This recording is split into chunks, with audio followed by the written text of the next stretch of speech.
L'ufficio tecnico comunale, dopo l'evento calamitoso che ha colpito la regione, in particolare le province di Padova, Vicenza, Verona e Treviso e la stessa città di Vittorio Veneto, ad inizio novembre, ha stilato un elenco dei siti interessati da dissesti idrogeologici.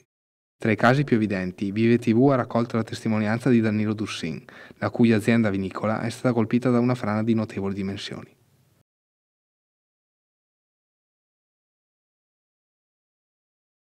Tra l'1 e il 2 di novembre, verso mezzanotte circa, ho sentito un grande colpo e è partita la slavina che ha portato via quasi tutto il vigneto, insomma, ha portato via una parte del vigneto, insomma. Ho sentito un grande colpo e basta, grande tonfo e partita e basta. La mattina alle 7 ho visto questa brutta sorpresa e ho preso paura perché ho visto che era partita ed era andata dentro sul torrente d'acqua che scorre a valle in pratica. Il fango che è uscito ha invaso tutto il letto del fiume, dopo il letto del torrente, dopo il torrente si è rifatto ancora la strada e è tornato a camminare ancora dall'altra parte, insomma dall'altra parte della collina. E danni per l'azienda? Sono ingenti perché tre quarti dell'azienda è venuta senza più passaggi in pratica, è rimasta senza la servitù di passaggio in pratica. È una cosa che bisogna ripristinare più presto, però i danni sono ingenti, insomma.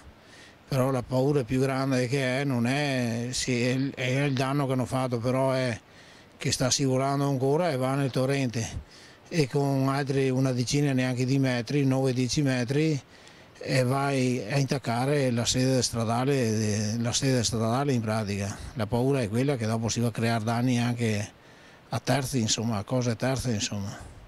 Mi sono mosso tramite l'ufficio ambiente della provincia, magistrato delle acque, comune, protezione civile, chiamato Giolo, farò vedere com'è e almeno metterò in sicurezza la parte quella che serve, che dopo non danneggi, non mi crei più danni ancora del previsto, insomma metto in sicurezza quella parte là, insomma.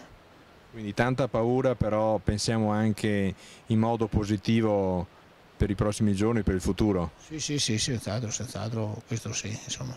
La paura è tanta, anche adesso perché sperando che non piova più, perché sennò va a creare ancora più danni, si ingrandisce ancora la voragine ancora di più perché è grande e viene problemi, insomma, problemi per tutto, insomma, per il fattore economico e anche per il fattore che non succeda che vada a creare danni a persone, insomma, come la strada o quello che è, insomma. E metterla in sicurezza, bisogna metterla in sicurezza anche se in proprietà privata, perché il buco è grande come si vede, se per caso di notte qualcosa succede, che qualcuno cammina, questo mi succede anche che dei danni, insomma, alla gente o cose, insomma.